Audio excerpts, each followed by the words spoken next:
quel sera donc l'impact du budget 2025 sur l'activité en France l'an prochain? Ça tombe bien, l'OFCE vient de chiffrer tout ça. Bonjour Mathieu. Bonjour David. Mathieu Plane, directeur adjoint du département analyse et prévision de l'OFCE.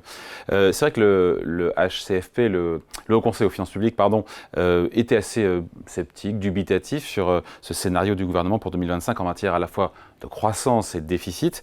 Et vous, à l'OFCE, ce qui est bien, c'est que vous avez fait tourner votre calculette, vos calculettes, et vous arrivez à cette conclusion que le paquet global, l'effort financier demandé par le gouvernement, alors je ne sais pas si c'est réellement 60 milliards, en tout cas 60 milliards c'est l'annonce, ça va retirer 0,8 points de croissance l'an prochain à la France. C'est pas rien et c'est plus en tout cas que ce que Bercy nous a dit. Expliquez-nous, d'où vient l'écart?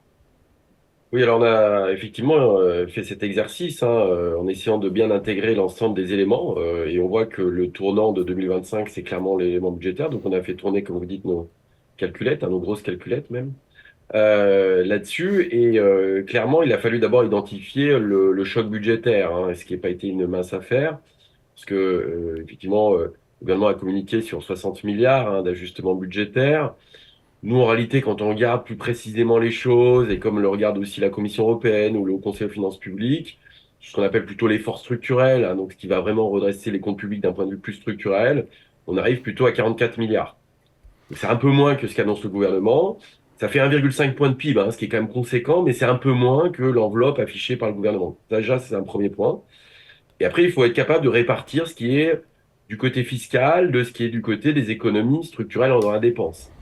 Et là, en fait, le partage n'est pas tout à fait aussi le même que ce que le gouvernement communique. Nous, on est plutôt sur un partage qui est plutôt 60 prélèvements, 40% dépenses publiques. Donc, C'est à peu effectivement, près ce que nous dit le Haut ouais, Conseil aux finances publiques en matière oui, oui, de répartition de l'effort et de moindre oui, amplitude de l'effort budgétaire au tout à global aussi. fait. Voilà, c'est à peu près, voilà, donc je pense qu'on est assez en ligne là-dessus et on utilise les documents à partir sur les documents budgétaires du projet de loi de finances. Il faut savoir aussi que dans le projet de loi de finances, il y a des mesures qui sont contenues dans le projet de loi de finances, mais qui sont des mesures qui devraient être amendées, mais on n'en a pas la certitude et ça, on n'en a pas forcément tenu compte. C'est une hypothèse. Voilà, donc on l'a pas pris, c'est quelque chose d'assez nouveau. En fait, on n'a pas ça d'habitude dans les projets de loi de finances. Bon, tout ça pour dire qu'à la fin, on a 44 milliards d'ajustements budgétaires, que ça représente 1,5 point de PIB d'ajustement budgétaire, mais que cet ajustement budgétaire, il n'est pas indolore, que ce soit sur les entreprises, soit sur les ménages, donc sur la consommation, sur l'investissement. Et globalement, ça va amputer l'activité de 0,8 points de PIB pour l'année prochaine. Donc, j'allais dire, malgré tout, on n'est pas en récession, malgré ce choc négatif de moins 0,8 points de PIB, parce qu'on a d'autres leviers qui tirent la croissance, Ouais, notamment, on a une croissance quand même potentielle, et puis surtout, il y a la politique monétaire qui est bienvenue et qui vient en partie compenser le choc négatif. si je résume donc, l'impact de ce plan budgétaire à 45 milliards Mm. sera donc retirera 0,8 points de croissance. Mais moi, si j'en crois l'hypothèse de croissance pour 2025 du gouvernement, Oui. 1,1%, moi je fais mon calcul, moins 0,8, j'obtiens 0,3. Et vous dites pour l'année prochaine, non, on fera quand même 0,8% de croissance. Oui, oui. Je Parce vous trouve que optimiste, là, non? non, non, non, Non. non, peut-être pas. Prévoyez un Peut-être 6. En non, mais fait, attention, le 1,1 du gouvernement est censé incorporer le choc budgétaire déjà.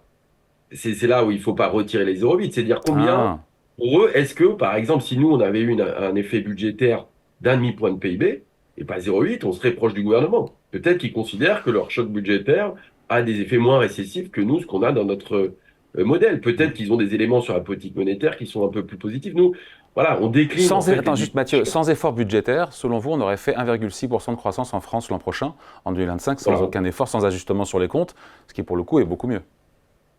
Voilà, c'est-à-dire que si on n'avait pas eu ces éléments budgétaires plutôt restrictifs de façon importante, oui, on serait plutôt effectivement sur ce que vous dites, Mais sur avec nous, ce qu'on 1,6% de appelle la croissance, croissance juste Mathieu, spontanée. avec Pardon. 1,6% de croissance l'an prochain, on aboutit à 7% de déficit public, comme l'a laissé Non. sous-entendre le gouvernement si on ne faisait Alors, rien sans mesure correctrice? Ça paraît bizarre quand même. alors non, on serait pas à 7%, on serait même avec ça, on serait à moins de 7% Bah oui. normalement. Ouais.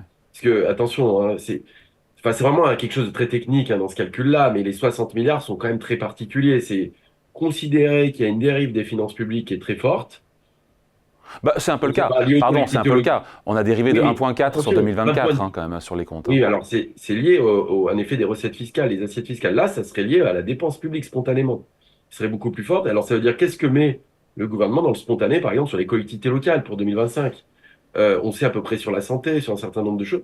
Ce qui est étonnant, c'est que de dire qu'en fait, on serait avec 7% de déficit, ce qui fait quand même beaucoup de déficit supplémentaire, mais sans plus de croissance. Ce qui est un peu particulier en réalité, parce que on a du mal à réconcilier un peu nos analyses économiques. Mais tout ça pour dire que oui, globalement, ce choc budgétaire, il va avoir un effet récessif. J'allais dire, heureusement qu'il y a des éléments, des leviers qui sont quand même plus Notamment positifs, la notamment BCE. monétaire. Voilà. Vous calculez que l'impact des baisses de taux, il y en aura encore une nouvelle, une troisième aujourd'hui de la part de la Banque Centrale Européenne, Oui, ça va apporter 0,4 points de croissance l'an oui. prochain. Ça, c'est sur la base de Ça, c'est un bol l'hypothèse qu'on a d'oxygène. enregistrée. Alors, c'est la base de l'hypothèse d'un reflux qu'on met aussi en prévision importante de l'inflation. En France, on attend 1,5% d'inflation pour l'année prochaine. On voit que ça baisse très vite dans la zone euro. Et donc, on considère que la Banque centrale va baisser ses taux directeurs d'un quart de point chaque trimestre jusqu'à la fin 2025. Bon, bah, ce retournement de la politique monétaire, qui a commencé à l'été globalement de cette année, va se poursuivre et les effets, en fait, montrent progressivement. On dit qu'il faut entre 12 et 18 mois pour avoir les effets pleins. Donc, ils vont se matérialiser concrètement sur 2025. Et donc, on a un support de la politique monétaire qui est lié à la baisse des taux, qui facilite le refinancement des entreprises, le crédit aux ménages, etc. Ce qui est intéressant à voir, c'est qu'on a un changement complet de ce qu'on appelle le policy mix par rapport à 2024. C'est-à-dire que 2024, ce qui amputait la croissance, c'était la politique monétaire. Ce qui la soutenait, c'était la politique budgétaire. 2025, les choses s'inversent. C'est-à-dire ce qui va soutenir la croissance, c'est la politique monétaire. Pour le coup, par contre, la politique budgétaire va être effectivement un frein à l'activité pour les raisons qu'on connaît. Oui, mais est-ce que ce sera de la croissance qui va générer des recettes fiscales? On sait que ce qui n'a été mal prévu, c'était que la croissance de Oui, cette année était tirée notamment par la dépense publique et par les exportations sur lesquelles, mécaniquement, on le sait, il n'y a pas de TVA. Est-ce que si la oui, consommation repart, ça fera plus de rentrées et il n'y aura pas oui. d'erreur d'appréciation des recettes fiscales à venir sur 2025? Alors, on n'est jamais à l'abri d'erreurs de prévision, on l'a vu, quand le gouvernement là, s'est trompé sur 2024, il faut quand même rappeler l'erreur de prévision sur le déficit public entre le projet de loi de finances de l'année dernière et la 1,4. réalisation, c'est même 1,7. 1,7, vous avez raison. De... 1,7 Oui, et vous c'est avez raison. 52 milliards. Mais c'est énorme. 52 milliards. C'est du C'est-à-dire que jamais vu, juste non? pour avoir, bah, c'est du jamais vu. Ouais. En moins d'un an d'erreur de prévision, alors que la croissance n'a pas été révisée à la baisse. C'est encore plus jamais vu. C'est-à-dire que d'habitude, quand il y a des fortes erreurs sur les prévisions de déficit, c'est qu'il y a eu des fortes erreurs de prévision de croissance qui sont liées à des chocs inattendus. Par exemple, le choc Covid ou des choses comme ça que vous n'aviez pas dans votre projet de loi de finances. Donc là, c'est là qui est, c'est assez exceptionnel. Et juste pour rappeler, l'ordre de grandeur, les 52 milliards, ça correspond quasiment au plan de Michel Barnier.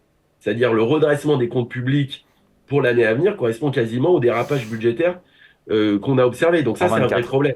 En 24, Et ouais. donc la prévision, elle est fondamentale pour la crédibilité de la politique budgétaire à venir. Et juste pour finir là-dessus, c'est vrai que les assiettes fiscales ont tendance à beaucoup bouger depuis les chocs qu'on a eus, Covid, choc énergétique, reprise post-Covid. Et on a eu des effets d'élasticité, ces techniques des recettes fiscales au PIB qui ont été assez incroyables, avec des augmentations et des retournements très forts. Normalement, ça devrait plus ou moins se stabiliser à l'avenir. Et notamment, on a une reprise, d'après nos estimations, qui est quand même plutôt tirée sur la consommation, avec un léger reflux du taux d'épargne. Voilà. Et donc, logiquement, ça génère des recettes fiscales. Bon, il faudra la revoir cette vidéo en replay parce qu'on a donné beaucoup de chiffres. Si je résume, Oui, et je parle sous votre contrôle, Mathieu, le plan, l'ajustement budgétaire demandé par Michel Barnier, ça sera négocié et ça évoluera à l'Assemblée nationale, évidemment. C'est pas 60 bien milliards, sûr. c'est 45. C'est 45, 44. c'est 1,5 point de PIB d'effort. Mécaniquement, ça a un impact négatif sur la croissance 2025 de 0,8 points, mais comme il y a les baisses de taux, etc., et que ça redémarre un peu, au C'est final, comme la une croissance croissance 2025, c'est pas la rattrapage récession, potentiellement. c'est 0,8 Non. points, c'est à peine un peu en dessous de ce qu'on a eu cette année. Si je résume bien ou Voilà, pas? exactement, vous avez bien résumé, c'est-à-dire que mécaniquement, la croissance aurait dû être autour de 1,5 s'il n'y a pas eu du tout de choc. Si vous faites la totalité des chocs budgétaires, monétaires, mais on a rajouté aussi un choc d'incertitude de politique, Ah oui, bah, j'ai vous vu voyez. ça. Mathieu, je me suis Oui, demandé comment vous avez fait pour oui. calculer ça. Alors, 0,2 points de croissance, ça retire à la oui. France l'instabilité politique. Comment on peut Alors, calculer ça? à partir d'un indicateur d'incertitude qui a été fait par justement des économistes assez célèbres, qui regardent en fait à partir des articles publiés dans les journaux, ils en définissent un indicateur d'incertitude. On fait tourner un modèle, ce qu'on appelle un modèle VAR, voilà, avec une fonction de réaction, et on voit que les effets liés à cette incertitude nationale retirent 0,1 point de croissance cette année, 0,2 points l'année prochaine, parce qu'on considère qu'elle restera forte, cette incertitude de politique économique nationale, et on voit bien aux problématiques aujourd'hui qu'on a à l'Assemblée nationale et à la capacité à faire passer un budget. J'allais dire, ce qui est nouveau, c'est qu'avant, cette incertitude et tensions géopolitiques, c'était au niveau international, ça avait un effet. Et là, on l'a beaucoup moins Ouais. maintenant. Alors, il y aura peut-être l'élection de Trump qui peut changer beaucoup de choses, mais en tout cas, on a quand même quelque chose qui est beaucoup plus propre à notre pays, à notre politique économique nationale, et cette instabilité a forcément quelques effets négatifs aussi sur la croissance. Allez, merci beaucoup. Explication signée Mathieu Plane, directeur adjoint du département d'analyse et prévision de l'OFCE. Merci Mathieu. Bonne Merci journée, David. salut.